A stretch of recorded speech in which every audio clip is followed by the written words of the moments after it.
Bienvenue dans le carré d'As Immobilier, votre rendez-vous incontournable pour tout comprendre sur l'immobilier.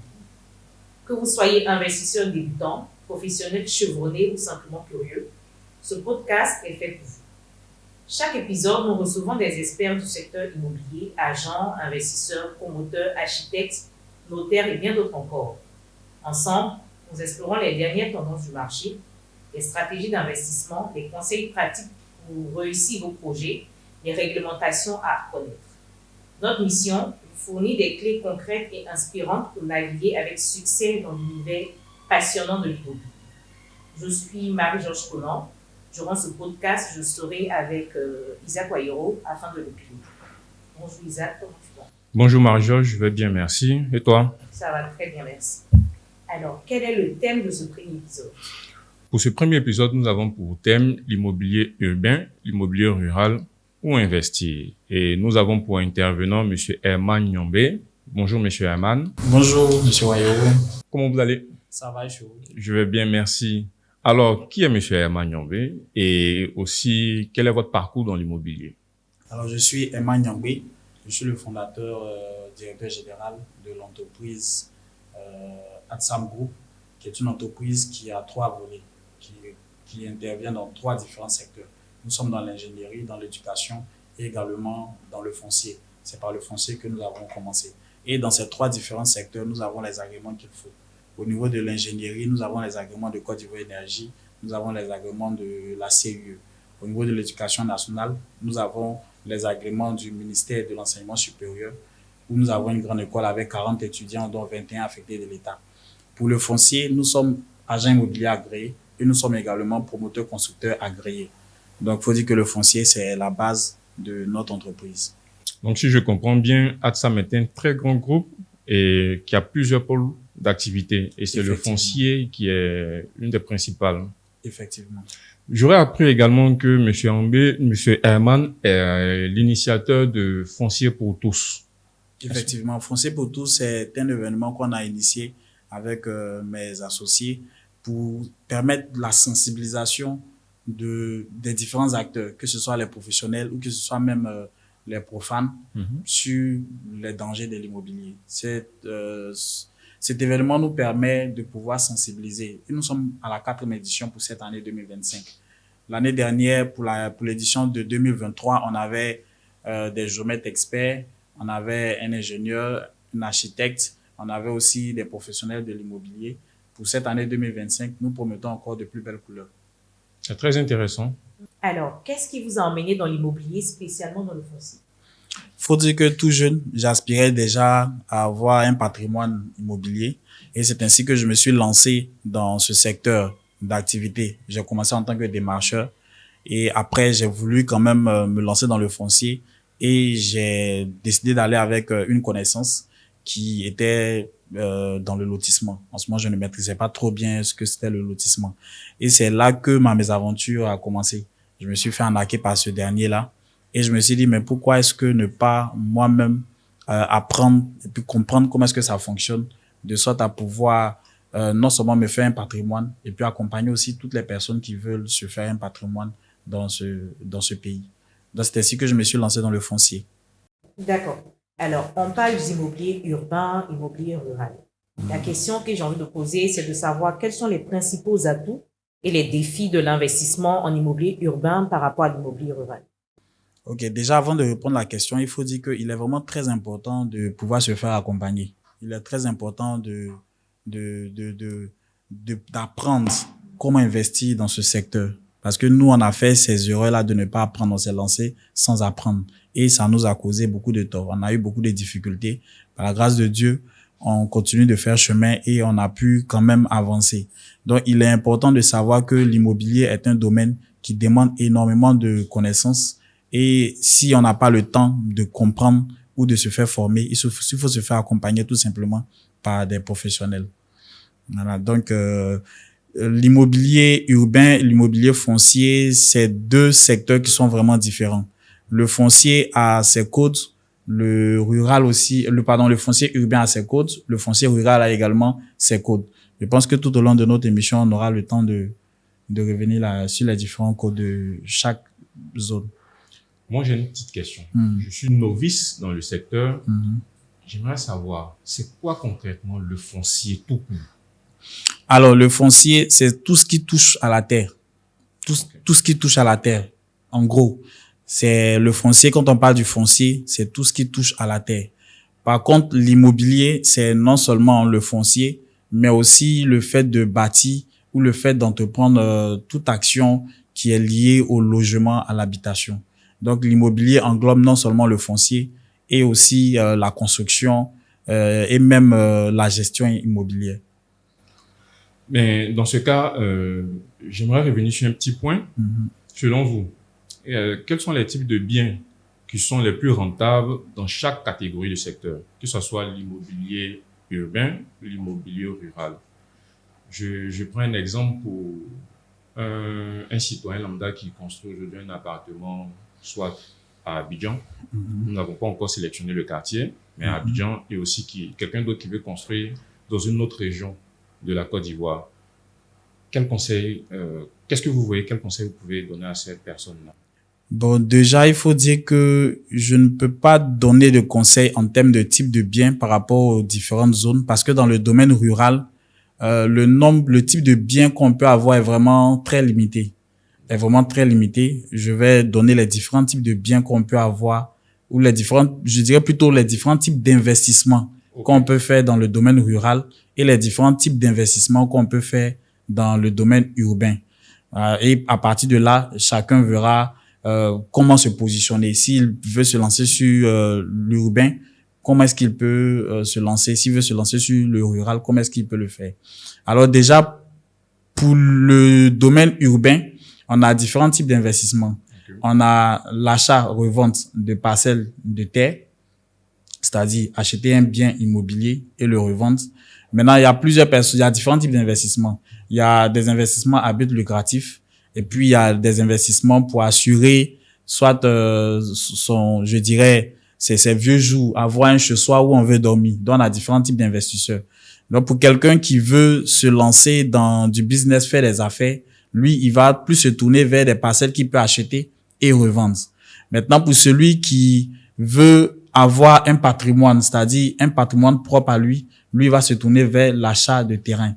Donc, on a les terrains qui sont des terrains qui sont titrés en zone urbaine. Et puis, on a également des appartements qui sont en vente. On a également des maisons qui sont en vente. Maintenant, on peut aller plus loin. On peut aller plus loin pour décider, par exemple, de se lancer dans la construction pour la vente de maisons, par exemple. Donc, ça, c'est différents types d'investissements qu'on peut faire au niveau de l'urbain. Et après, ça va dépendre de la capacité financière de celui qui est concerné. C'est de celui qui est concerné. Non seulement il y a la capacité financière, il y a les stratégies qu'on va développer, et puis également il y a comment est-ce qu'on se fait entourer par les professionnels pour pouvoir se lancer dans cet investissement-là. Et dans ce cas-là, les prix concrètement dans les deux secteurs d'activité. Aujourd'hui, je veux acheter et revendre, mais je me rends compte que Abidjan est cher. Si. Et à l'intérieur, je ne sais pas par où commencer. Si.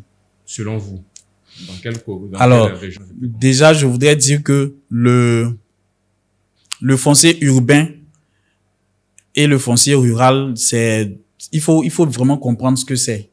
Quand on parle de foncier urbain, c'est pas forcément Abidjan. Voilà, même si nous sommes à Korogo, on peut être toujours dans l'urbain. Voilà, l'urbain, c'est ce qui est régi par le ministère de la Construction. Le rural est régi par le ministère de l'Agriculture. Donc, investir dans le foncier urbain, c'est pas forcément investir à Abidjan. Donc, tout le monde peut investir dans le foncier urbain en fonction de sa capacité financière. Donc, moi, je peux investir à l'intérieur du pays parce que j'ai pas une grande capacité financière. Je peux multiplier mes investissements au niveau de l'intérieur du pays et puis après, revenir sur Abidjan pour m'acheter quelque chose pour mon plaisir ou pour, je vais dire ce que je rêve d'avoir, ce dont je rêve d'avoir. Je peux multiplier mes avoirs au niveau de l'intérieur et puis après revenir à Abidjan. Donc, investir dans l'urbain à l'intérieur est moins coûteux qu'investir dans l'urbain à Abidjan. Maintenant, même si nous sommes à Korogo, on a l'urbain et on a le rural. On a l'urbain et le rural. Par exemple, l'urbain, c'est toutes les zones, toutes les parcelles de terre qui ont été déjà délimitées et qui ont été déjà intégrés dans le schéma directeur d'urbanisme. Tant que la parcelle n'est pas encore dans le schéma directeur d'urbanisme, on dira que cette parcelle-là est dans le rural. Ok. Voilà. Donc, du coup, investir dans le rural va certainement être encore plus moins cher que dans l'urbain. Maintenant, après aussi, pour ceux qui veulent en faire du business, il y a le seuil de rentabilité. Pour celui qui se tourne vers l'urbain, le seuil de rentabilité est à peu près de 70%. Par contre, dans le rural, le seuil de rentabilité est à peu près de 30%. Et puis, il y a aussi le positionnement qu'il ne faut pas perdre de vue. Quelqu'un peut dire que lui, il veut investir, mais il veut un retour sur investissement assez rapide. Donc, lui, on ne va pas forcément lui demander d'investir dans le foncier rural, à moins qu'il puisse, à moins de pouvoir mettre en place d'autres modèles d'investissement qui sont carrément différents du foncier. Je sais pas si je comprends. Oui, je vous comprends parfaitement, mais j'ai un petit souci. D'accord. Déjà, je veux investir dans l'immobilier rural, mais à la suite de cela, vous avez dit il y a deux types de catégories, c'est-à-dire si quelqu'un veut investir dans l'immobilier rural, il faudrait qu'il veille à consulter le schéma directeur de la ville en question. Je consulte, je vois que mon investissement peut être dans un cadre, mais pas dans le schéma directeur. Est-ce qu'il y a des risques si j'investis dans l'immobilier rural sans que le terrain ne soit dans le schéma directeur?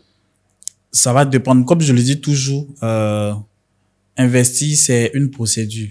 Investir dans l'immobilier, c'est une procédure. Il y a des étapes à respecter.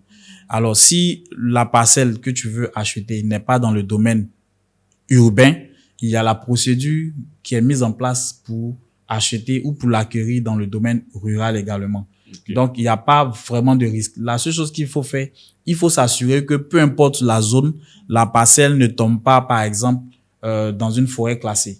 Okay. Ou par exemple, dans une zone qui est prévue pour un projet étatique.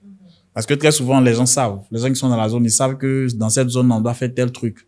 Mais certaines personnes véreuses décident malgré tout de vendre, alors que c'est pas possible.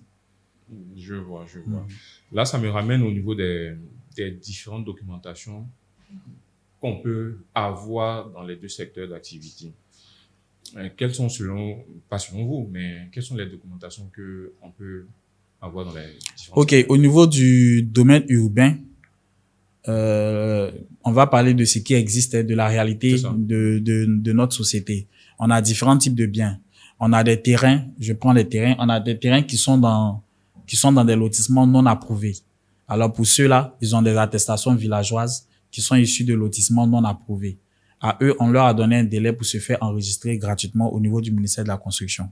Ensuite, on a une deuxième catégorie, ceux qui ont les lettres d'approbation qui sont issues, ceux qui ont des lettres des attestations villageoises qui sont issues des terrains approuvés.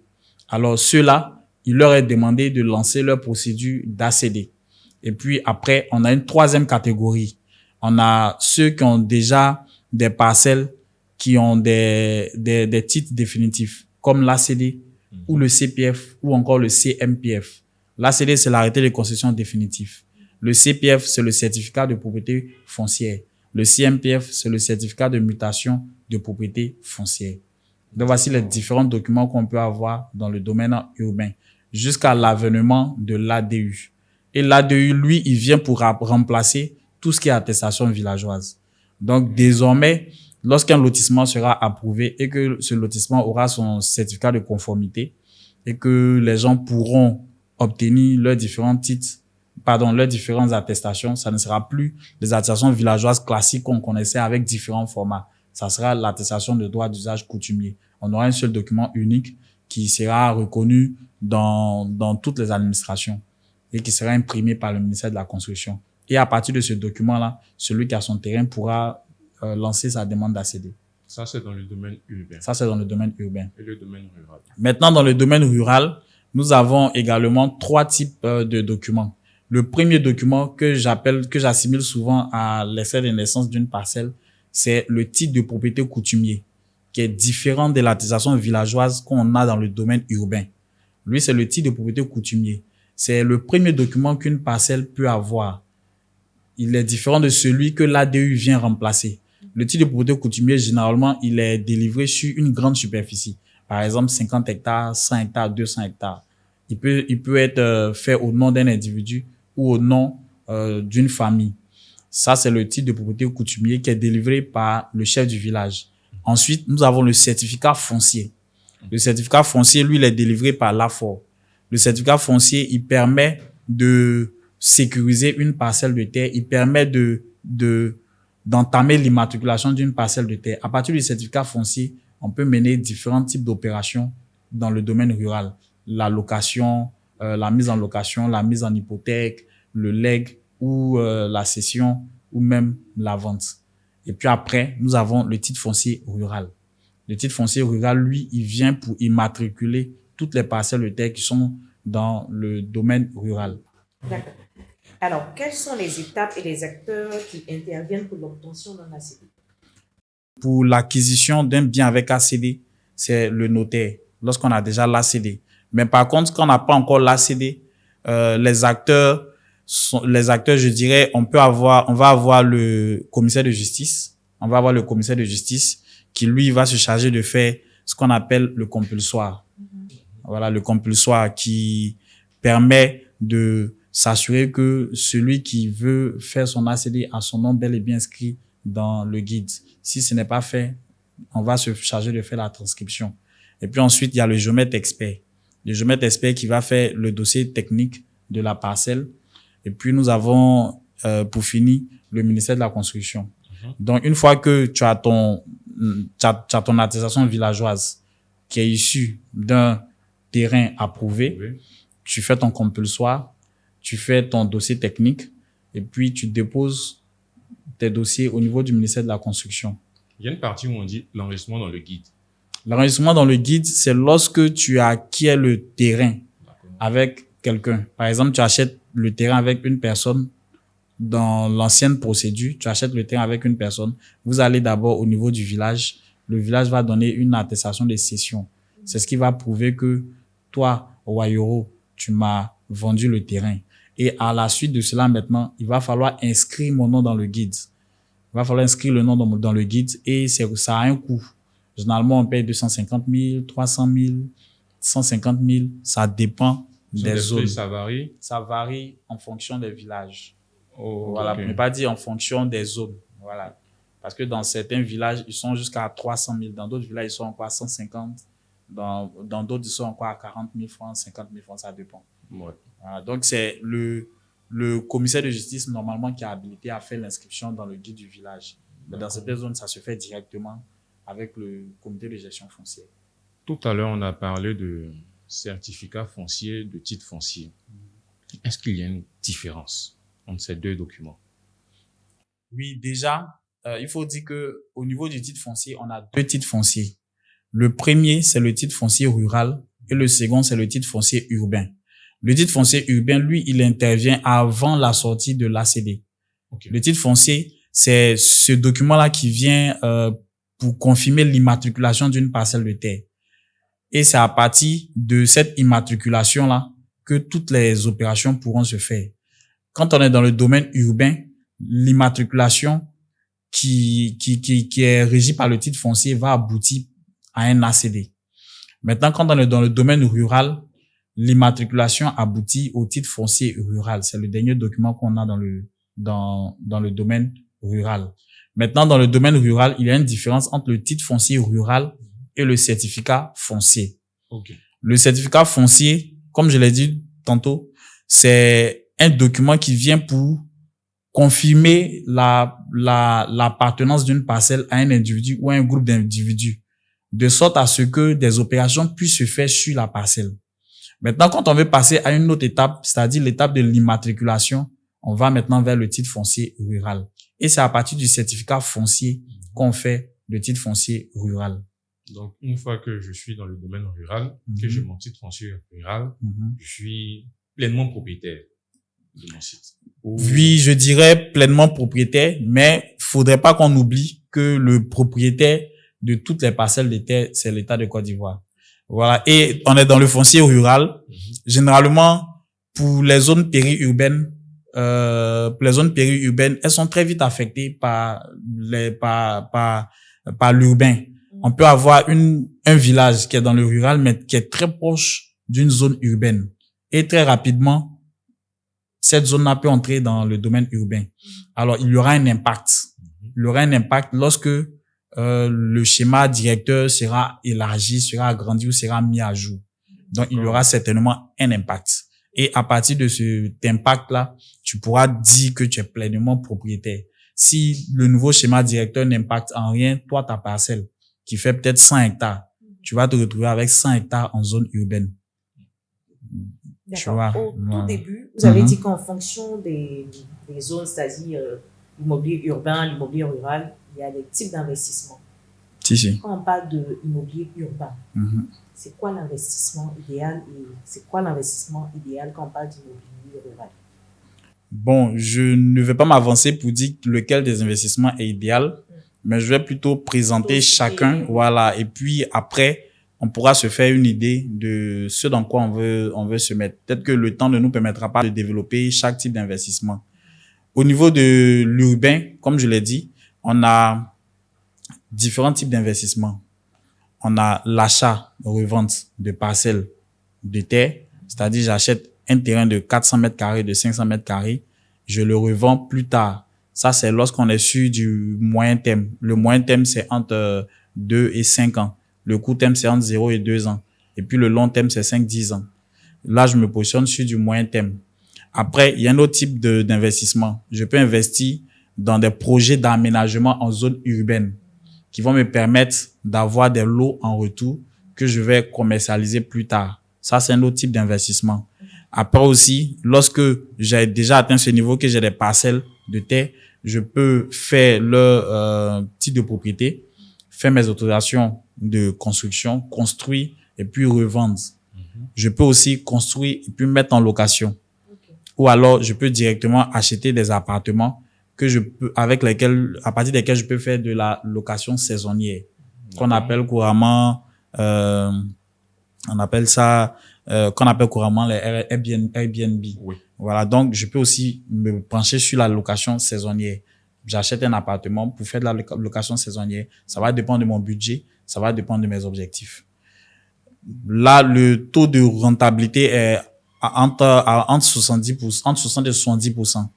Maintenant, dans le domaine urbain, par contre, ce que je peux faire, je peux, par exemple, construire des logements pour des travailleurs d'usine.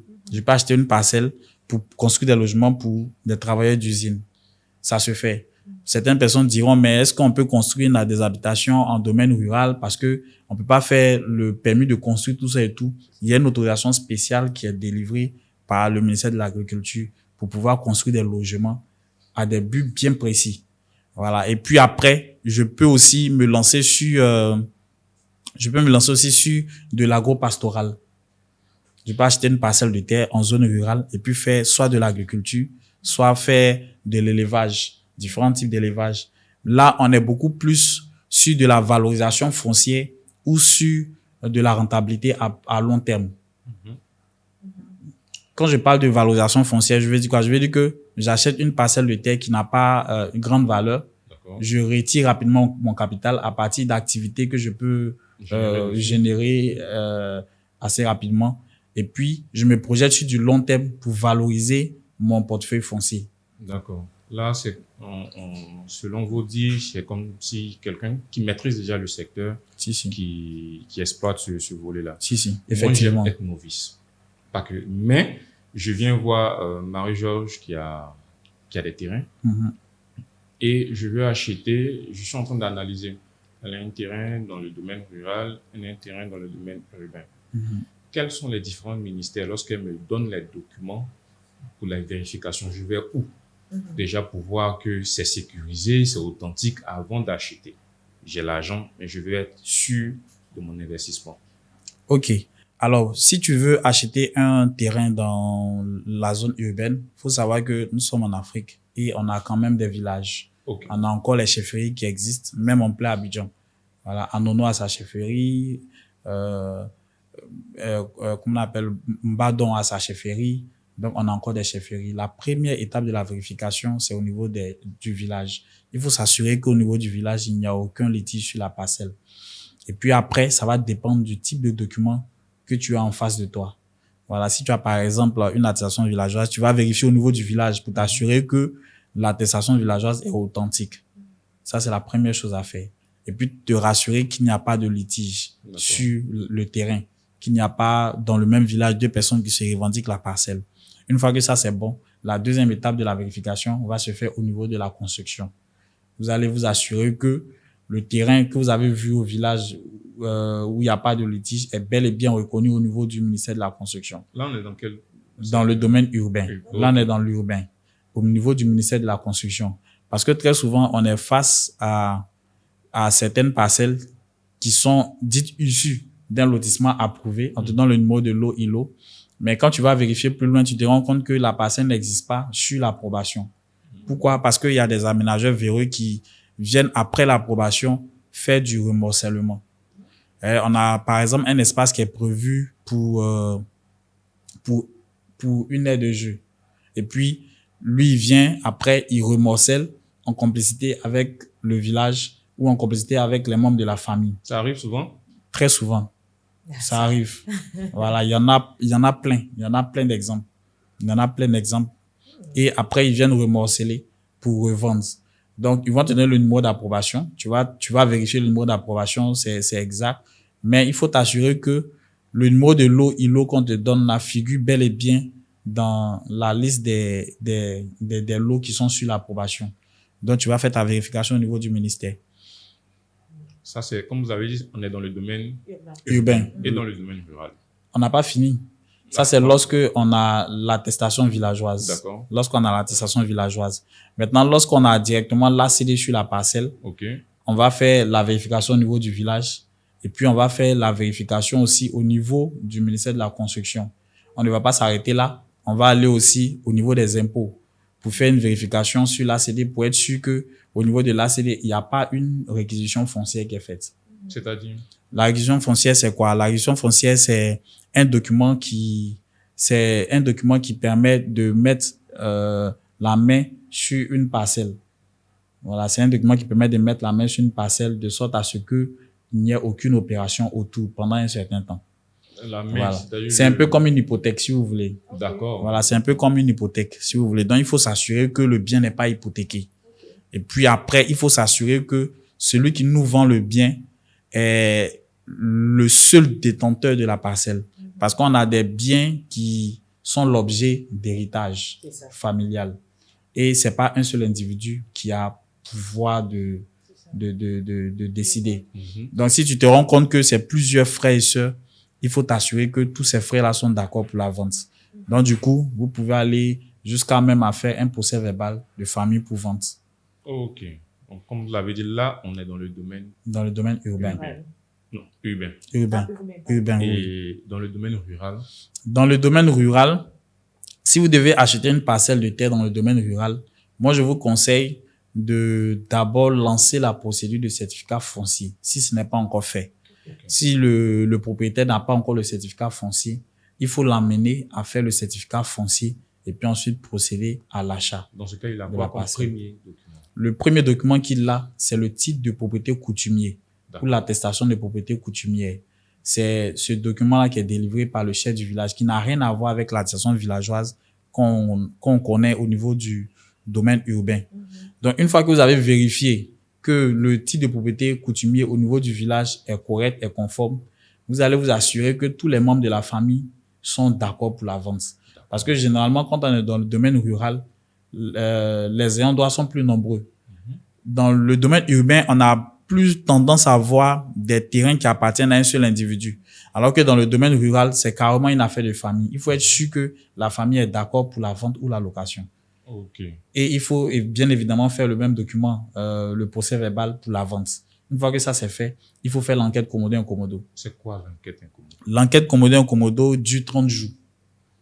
Dure 30 jours, c'est une étape pour aboutir au certificat foncier.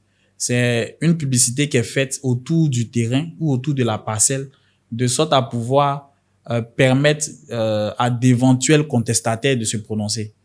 On donne 30 jours On fait une enquête commodo incommodo. L'information passe à la radio, dans les différentes administrations, à la chefferie, même dans le journal. Et quand moi, par exemple, je vois que ma parcelle fait l'objet d'une vente, je vais à la sous-préfecture ou à la mairie disons à la sous-préfecture pour contester la vente.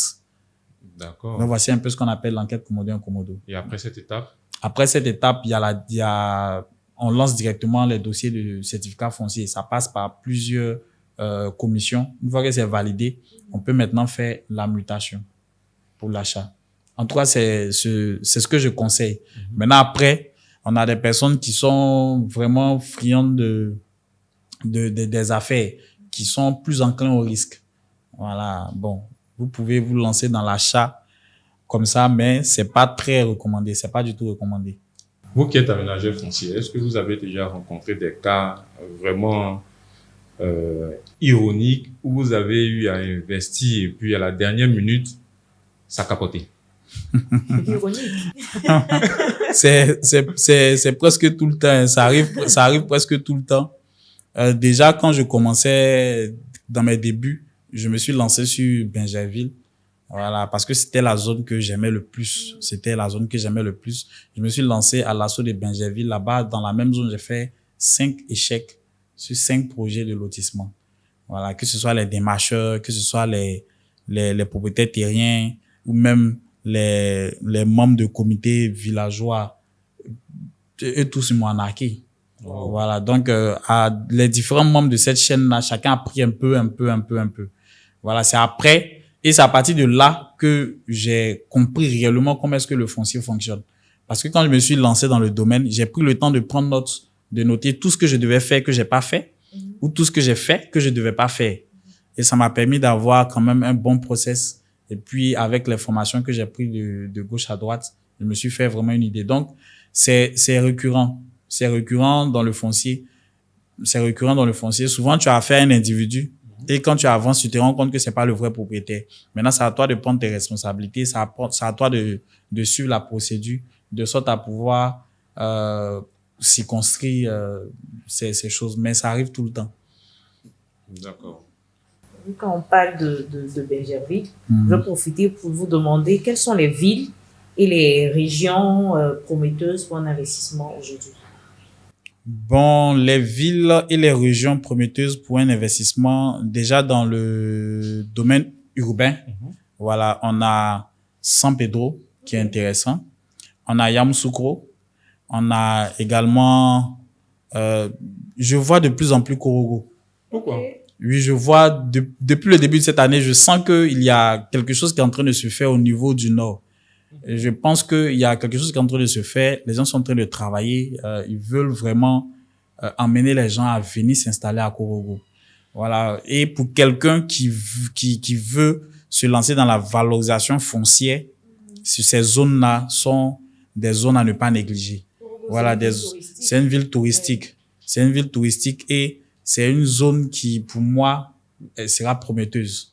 Voilà, dans les 2-3 ans à venir, voire 5. Et puis, à côté de cela, on a Yamoussoukro qui est vraiment presque à saturation, pour ne pas dire qu'elle est déjà saturée. Et à côté de ces villes-là, on a des villes comme Sikensi, qui sont des petites villes, mais qui sont très proches d'Abidjan, qui ne sont pas encore saturées, où nous sommes déjà positionnés. On a aussi des zones comme Dabou, qui sont intéressantes, parce que pour celui qui est amoureux d'Abidjan, qui n'a pas pu se positionner à Abidjan, c'est un peu voilà l'opportunité pour lui de se positionner. Parce que autour d'Abidjan, les zones les plus intéressantes sont Bassam, Bonoir, Alépé. Ce sont des zones qui sont saturées, qui sont presque saturées et qui ont des dossiers un peu difficiles, des dossiers compliqués à gérer. Voilà. Par contre, les zones comme Sikensi, jusqu'à l'autoroute du Nord sont intéressantes. C'est pas très loin d'Abidjan. Maximum 2 heures. 2 heures. Mais là, voilà, avant de me lancer dans ce type d'investissement, je dois prendre connaissance du schéma directeur. Oui. Et savoir si mon investissement est sur une période de court, moyen ou long terme avant d'investir. C'est bien cela? Si. Parce que tout à l'heure, vous allez parler de Korogo. Je souhaite investir à Korogo. C'est pas mon coup de cœur, hein. Bon, j'ai pas encore cité mon coup de cœur, mais allons-y. Vous avez parlé de Korogo. Je souhaite investir à Korogo. Mhm. Mais quand je regarde un peu les projets, il n'y a pas de projet majeur. Bon, c'est parce qu'on ne va pas à l'information. Ok. Voilà, moi, je pense que quand tu veux investir, il faut aller à la recherche d'informations. Aujourd'hui, mon coup de cœur, en termes de positionnement foncier, c'est Grand Laou. C'est Pourquoi? Grand Laou qui est mon coup de cœur. Parce que Grand Laou, c'est un peu, pour moi, c'est l'alternative à Assini. Ok. Pour moi, c'est l'alternative à Assini. Jacquesville aurait pu être l'alternative, mais Jacquesville connaît trop de conflits. Et puis, il y a beaucoup trop de projets qui font que les zones les plus intéressantes de Jacquesville ne sont pas habitables. Voilà. Je ne comprends pas cette partie. Je veux dire quoi? Je veux dire qu'il y a des projets étatiques, comme par exemple les pipelines. Il y a beaucoup de personnes qui ne savent pas, qui se lancent dans des achats. Pourtant, ces zones-là sont des zones qui vont forcément être ancrées en conflit plus tard. Donc, Jacquesville, c'est intéressant, mais pour quelqu'un qui veut vraiment se positionner avec de gros moyens, moi, c'est Grand Laou. Jacquesville, c'est pour aller sur des choses qui sont déjà prêtes avec l'approbation. Le site est déjà approuvé, tout est OK, tu peux aller là-dessus. Maintenant, pour celui qui veut se positionner sur du long terme, qui veut être un pionnier, voilà, c'est le thème que je cherchais, qui veut être un pionnier, on a les zones comme Grand Laou, des zones comme Korogo, des zones, bon, Boaké est déjà saturé, hein. Yamsoko aussi est déjà saturé. Donc, moi, mon objectif, ma vision, c'est d'être un pionnier dans une zone. Aujourd'hui, est-ce que vous avez une idée des projets majeurs sur Grand Laou? Oui. Il y a un grand projet d'aménagement du littoral. Un grand projet d'aménagement du littoral, qui va permettre de contenir l'érosion, voilà, des côtes. Donc, ce projet-là va venir avec plusieurs autres projets. Voilà, je pense que dans un autre podcast, très certainement, on pourra s'étaler sur le sujet. Mais il faut savoir qu'il y a énormément de projets sur Grand Laou. Et puis, quand je parle de Grand Laou abrite la plus grande île de l'Afrique de l'Ouest. Donc, c'est vraiment une zone touristique qui sera très, très bien valorisée. Donc, il est important d'être pionnier dans ces genres de zones-là. Il faut les identifier. Il faut savoir leur potentiel et puis pouvoir être le pionnier. Pour moi, c'est ça, c'est la base. Quand tu viens après, quand tous les lotissements sont déjà faits, tu viens en tant qu'investisseur pour avoir une rentabilité, pour faire du business. Mais quand tu veux vraiment être pionnier d'une région, c'est quand rien n'a encore commencé. Aujourd'hui, ceux qui détiennent à Abidjan, ceux qui sont positionnés à Abidjan, qui dans des zones comme Cocody, Angré, dans des zones qui cartonnent, qui ont de très grandes parcelles ou qui ont plein de parcelles, c'était les pionniers. Voilà, donc aujourd'hui, notre objectif, c'est de chercher des pionniers dans des zones qui seront prometteuses. D'accord. Alors, l'accessibilité et les infrastructures sont souvent un frein en zone rurale. Si. Comment anticiper cet enjeu? Effectivement, l'inconvénient au niveau du rural, c'est l'accès, je dirais plutôt l'accès à ces commodités-là. Les routes, on a aussi l'électricité, on a aussi l'eau courante. Voilà, donc ce sont des difficultés qu'on rencontre au niveau du rural. D'accord. On a aussi des difficultés au niveau de l'urbain. Mais dans le rural, ce sont ces difficultés-là qu'on rencontre. Mais après, il faut savoir que on a la possibilité de se tourner vers des alternatives. Voilà, par exemple, le courant électrique, on a l'alternative des panneaux solaires. On a l'alternative des panneaux solaires. L'alternative à l'eau courante, c'est les pompes hydrauliques. On a cette alternative-là. Et puis après, c'est vrai que les routes ne sont pas tout le temps là, mais on a la possibilité nous-mêmes de faire nos différentes ouvertures. Donc, effectivement, c'est la plus grande difficulté quand on est dans le domaine rural. Et puis, on a très peu accès aux administrations. Voilà. Maintenant, dans le domaine urbain, je profite en même temps pour donner les difficultés dans le domaine urbain. Le coût est plus élevé. Le coût d'investissement est plus élevé. C'est dû à quoi? C'est dû au fait que ce sont des zones qui sont prisées. Ce sont des zones où il y a beaucoup d'habitations, où il y a beaucoup de monde qui bouge. Voilà. Et puis, on a aussi la saturation du marché qui peut être un frein, qui peut être un inconvénient. Dans la zone urbaine, le marché se sature assez rapidement. On a également la forte concurrence. La forte concurrence dans le domaine urbain. Et puis, on a le fort taux de crise, de litige dans le domaine urbain. Que dans le domaine rural. Que dans le domaine rural. Ah bon? Oui. On a beaucoup plus de litiges dans le domaine urbain que dans le domaine rural. Moi, je craignais, je pensais que plus c'était dans le domaine, contraire. voilà. Non. Les litiges sont beaucoup plus nombreux dans le domaine urbain parce que les enjeux sont plus grands. Les enjeux sont plus grands, les enjeux de vouloir rapidement faire du revenu est plus grand.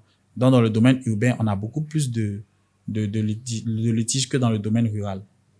D'accord. Vous avez dit que le domaine urbain est plus prisé que celui du domaine rural. Qu'est-ce qu'il faut faire, selon vous, que les gens s'intéressent plus au domaine rural? Bon, normalement, dans le domaine rural, c'est les activités rurales qu'il faut faire. Le rural, c'est pas pour habiter. Okay. À moins que tu vas loger dans un village ou dans un gros village. Le rural est fait pour être habité. Pardon, pour être mis en valeur avec tout ce qui est agriculture et autres. C'est ce qui passe là-bas. On ne peut pas construire pour faire un permis de construire ordinaire. Donc, je dirais plutôt que ce qu'il faut faire, il faut encourager l'investissement dans l'agriculture. Ok.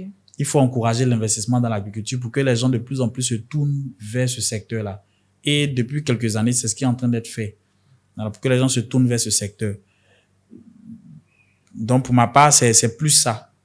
C'est plus ça.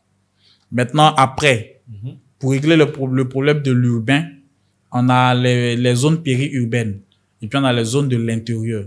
Il faut, pour moi, il faut vraiment décentraliser tout ce qui est administration, tout ce qui est tout ce qui, en tout cas, peut attirer les investisseurs.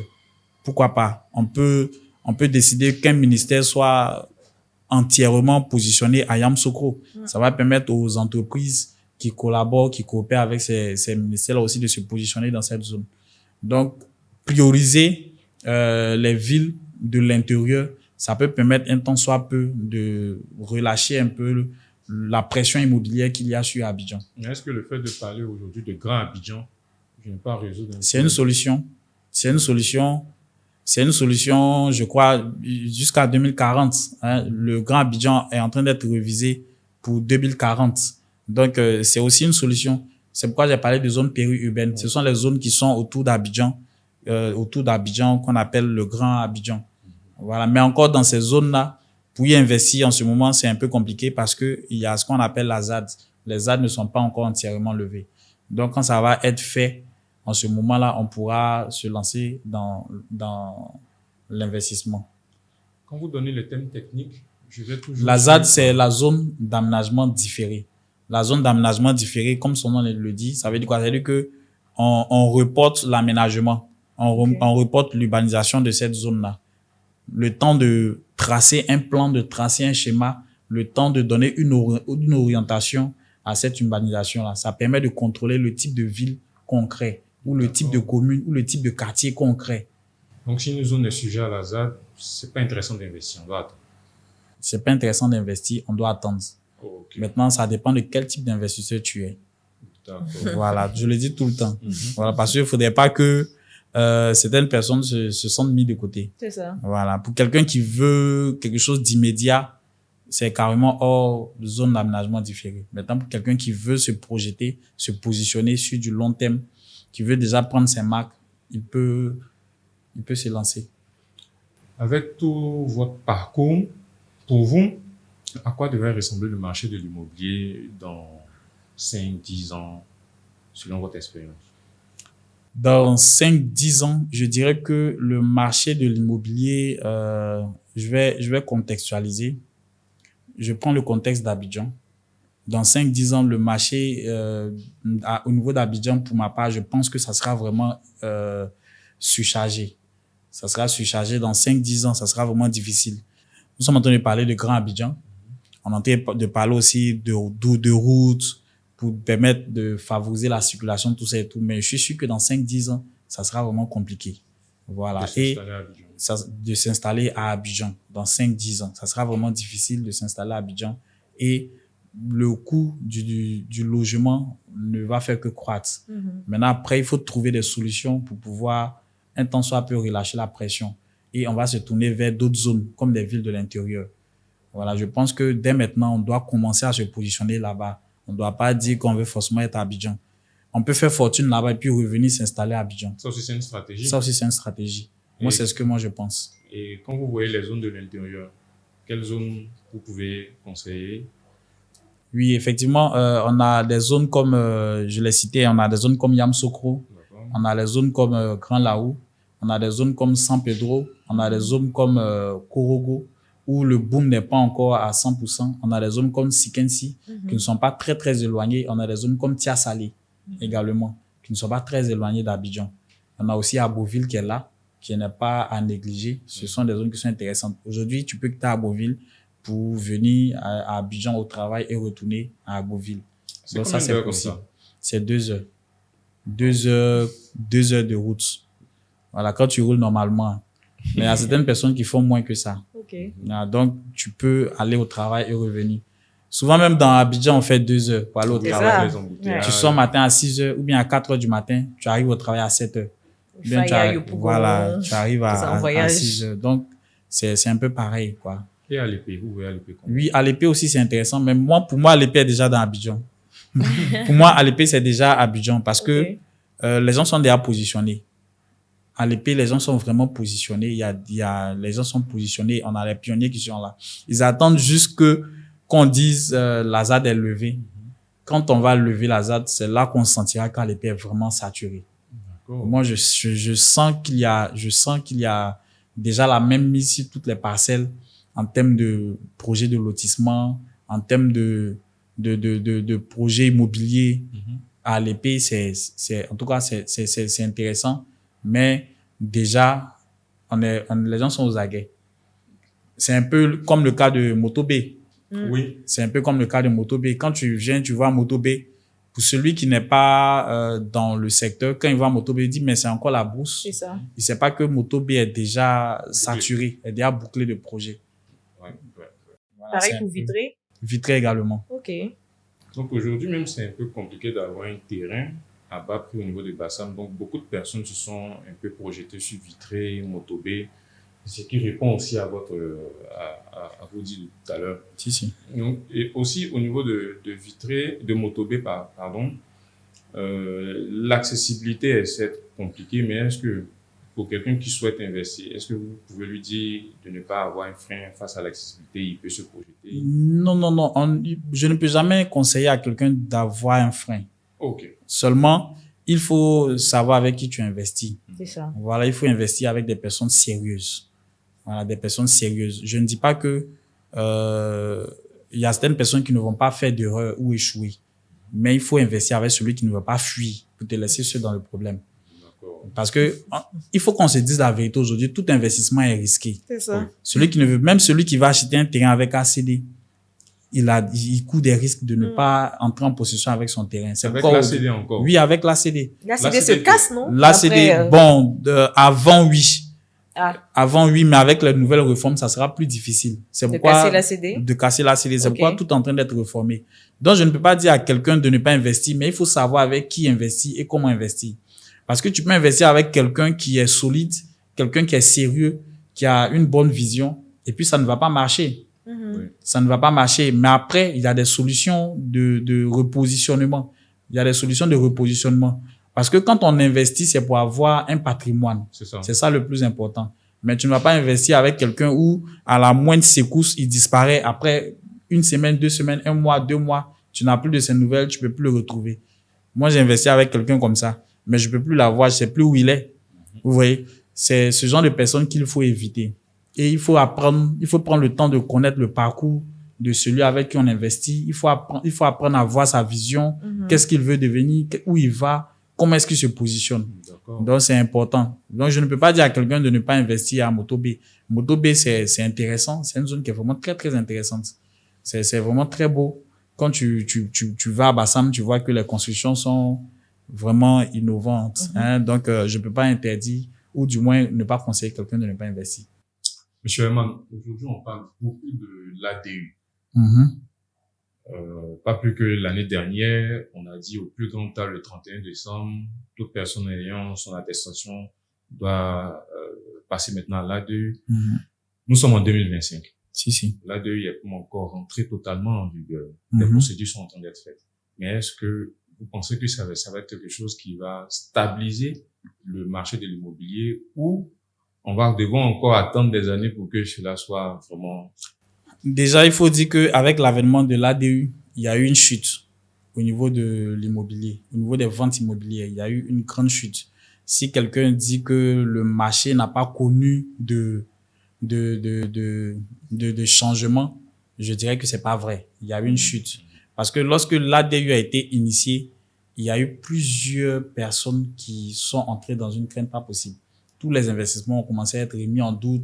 Même quelqu'un qui est en train d'investir sur un ACD, il a peur parce qu'on ne comprenait rien, tout le monde était un peu perdu. Donc forcément, l'ADU va impacter le milieu de l'immobilier. Ça va impacter pendant un certain moment négativement financièrement, surtout les agences, les entreprises immobilières, parce qu'il y aura plus de retenue. Les gens maintenant se retiennent pour acheter, et puis il y a des transactions immobilières qui ne sont plus d'actualité. Vous voyez, donc forcément il y aura un impact financier. Par contre, négatif. Bon, je sais pas si je vais dire négatif, mais décroissant. Par contre, en termes de sécurité, ça va apporter quelque chose. Ça va apporter quelque chose d'innovateur. En tout cas, jusqu'à ce que l'ADU soit vraiment en vigueur, ça va apporter beaucoup de choses, beaucoup de choses intéressantes. Ça va réduire énormément les litiges, énormément. L'ADU va-t-il impacter le domaine rural et le domaine urbain? Non, l'ADU n'impacte que le domaine urbain. Okay. L'ADU n'impacte que le domaine urbain. Donc, au niveau du domaine urbain, ça va apporter beaucoup de changements. Ça va apporter beaucoup d'air, en tout cas. D'accord. Mais pourquoi on parle pas aussi d'ADU dans le domaine rural? On ne parle pas d'ADU dans le domaine rural parce que au niveau du rural, on ne peut pas faire de morcellement. On ne peut pas faire de morcellement, on ne peut pas faire de lotissement, tout simplement. Okay. Même dans le domaine urbain, il y a certains moments, on ne parle pas d'ADU. Lorsque, par exemple, moi, je vais sur une immatriculation hors lotissement. L'immatriculation hors lotissement aboutit à l'ACD global. Voilà, à l'ACD. On ajoute le thème global dessus parce que ça englobe toute la parcelle. Et c'est après l'ACD que je vais maintenant procéder au morcellement. Donc, en ce moment-là, on ne parlera plus d'ADU. Donc, on a deux types d'acquisition dans le domaine urbain. On a un modèle d'acquisition qui est impacté par l'ADU. Ça, c'est quand on fait l'immatriculation à partir d'un lotissement. Et puis, on a un autre type d'acquisition qui n'est pas impacté par l'ADU. C'est quand on fait l'immatriculation hors lotissement avant le morcellement en lot. La première partie impactée par un lotissement approuvé. Approuvé. C'est mieux de... Si. D'accord, c'est très bien. Après, pour vous, je viens d'acheter un terrain et quelles sont les différentes étapes vraiment pour arriver jusqu'à mon ACD? Pour arriver jusqu'à l'ACD, si j'ai acheté le terrain sur une parcelle approuvée, comme je l'ai dit, on va faire le compulsoire avec le commissaire de justice. On va faire le dossier technique avec l'expert géomètre. Ensuite, avec sa pièce d'identité, on dépose au niveau du ministère de la Construction, qui maintenant va se charger de faire ce qu'on appelle le bornage contradictoire, va se charger de faire la localisation, va se charger de créer un titre foncier et puis après de délivrer l'ACD. Lorsque le numéro de titre foncier sera publié au journal officiel. Là, j'ai mon ACD. Je fais un achat sur une parcelle qui a un ACD global. Qu'est-ce que je fais? Même un ACD individuel. Okay. Je peux avoir, par exemple, j'ai fait l'étape que je viens de présenter là et mon ACD sort. Je veux revendre le terrain avec l'ACD. Celui qui vient acheter le terrain, lui, quand il a l'ACD, il va avoir un notaire. avec le notaire, on va faire ce qu'on appelle une attestation notariée de vente. D'accord. Et le notaire va se charger d'entamer les démarches pour que le nouvel acquéreur ait non pas l'ACD, mais plutôt le certificat de mutation de propriété foncière, qui est le CMPF. Mais et la partie où j'achète dans un ACD global? Dans un ACD global, c'est pratiquement pareil. Pareil. Maintenant, dans l'ACD global, là, à ce niveau, il y aura un morcellement qui va être fait. Le géomètre expert va intervenir pour morceler la partie qui m'intéresse. Okay. Je vais par exemple sur du 20 hectares. Moi, je vais acheter 1 hectare dans les 20 hectares. Le géomètre expert va passer d'abord. Il va morceler les 1 hectare. Et puis ensuite, à partir de ce dossier technique-là, on va faire l'attestation notariée de vente. Et puis passer maintenant au certificat de mutation de propriété foncière. À vous entendre, c'est facile. Mais vraiment, il y a certains clients qui se posent toujours des questions. Est-ce que l'immobilier, surtout ceux qui sont en Europe, est-ce que l'immobilier en Côte d'Ivoire est sécurisé?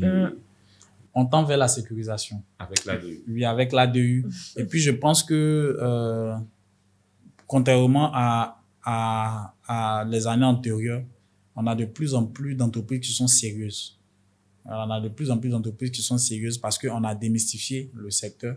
Avant, on ne savait pas trop c'est quoi, même sympathisation villageoise, on ne savait pas de quoi il s'agit. Quand tu demandes aux anciens, ceux qui sont dans le lotissement, personne ne veut te dire, personne ne veut te donner les informations, même les informations ont été vulgarisées. Donc, de plus en plus, les entreprises tendent à être plus sérieuses parce que les clients aussi qui viennent de plus en plus sont informés, ont la formation. Voilà, donc je pense qu'on tend quand même vers une sécurisation de la chose, même si le travail reste encore grand, mais je pense que les choses sont en train de s'améliorer. Est-ce qu'aujourd'hui, les administrations vous facilitent la procédure d'obtention des documents? J'achète mon terrain, je me dis je peux avoir mon ACD rapidement, mais c'est en combien de temps? Bon, avec l'avènement de ce qu'on appelle le SIGFU, qui est le système intégré de gestion foncière urbaine, les choses vont aller plus rapidement. Et puis, il y a aussi une réforme qui a été validée, c'est la signature électronique des demandes d'ACD. Okay. Par le passé, le ministre de la Construction signait manuellement les différents titres. Ça fait que s'il y a 5000 ACD à signer, il doit signer ces 5000 ACD-là. C'est pas aujourd'hui, on finit. Hein. Voilà, vous voyez. Donc, la signature électronique a été adoptée depuis le SIGFU, elle est depuis le système intégré. Donc, je pense que quand les choses vont vraiment entrer en vigueur, je pense que le délai sera beaucoup plus court. Mais il faut dire que, contrairement à avant, il y a quand même de l'amélioration. Parce que nous, on a lancé des demandes d'ACD. Déjà, les titres fonciers sont créés et c'est plus rapide. Maintenant, après aussi, il faut reconnaître qu'à l'intérieur, c'est beaucoup plus rapide qu'à Abidjan. Okay. Voilà, qu'à Abidjan. À l'intérieur, lorsque tu fais une demande d'ACD à l'intérieur du pays, c'est beaucoup plus rapide que lorsque tu le fais dans le Grand Abidjan. D'accord. Quand vous parlez d'intérieur, peu importe, ainsi, mon site est sujet au domaine rural Non, l'ACD n'intervient plus dans le rural. Lui, il est uniquement dans l'urbain. Voilà. Ok, super. Avec vous, on apprend vraiment beaucoup. Je pense bien que tous ceux qui nous suivront vont beaucoup apprendre avec vous. Et il faut dire que là, nous tombons pratiquement vers la fin. La fin. Et on a aussi, comme vous avez vu, le thème immobilier urbain, immobilier rural, où investir. Ok. Vous, on va trancher. Voilà. Ok. Pour dire vrai, je ne vais pas donner ma position entre l'urbain et le rural, mais je vais plutôt partager une stratégie. Ok. Voilà. Quand on est sûr de l'urbain, on est sûr de la rentabilité à court terme. Quand on va sur le rural, on est sûr de la valorisation foncière à long terme. Ça veut dire que dans 5-10 ans, on veut vraiment avoir un patrimoine immobilier consistant. Voilà. Donc, moi, ce que je peux conseiller, c'est de pouvoir faire les deux, pour ceux qui ont la capacité. Investir dans l'urbain pour avoir une rentabilité à court terme, et puis réinvestir dans le rural pour une valorisation foncière sur du long terme. Ça, c'est pour ceux qui ont la capacité d'investir dans l'urbain, ceux qui ont un portefeuille de 1 à 5 millions, voire 10 millions investis dans le rural. C'est possible. Hein. C'est possible. Avec les deux, c'est faisable. Ça dépend des stratégies. Il y a tellement de stratégies. Avec les deux, c'est faisable. Mais c'est le temps d'investissement qui va être beaucoup plus long dans le foncier et rural. D'accord. Alors, moi, c'est bon. Vraiment, j'ai beaucoup appris avec exactement. vous. Merci beaucoup. Je dis merci à M. Herman Nyombe pour toutes ces informations qu'il nous a données. On espère que les personnes qui suivront cette émission seront très édifiées comme nous l'avons été lors de cet enregistrement. Et on se dit à très bientôt pour un prochain podcast. D'ici là, on vous demande de vous abonner massivement parce que ce n'est que le début et on vous promet du lourd, comme on dit. Merci à M. Merci, Herman. Merci beaucoup. Merci, Marie-Jo. Ce fut un plaisir. Ouais, c'est la famille, hein, on est à la maison. Donc, merci beaucoup et à très bientôt.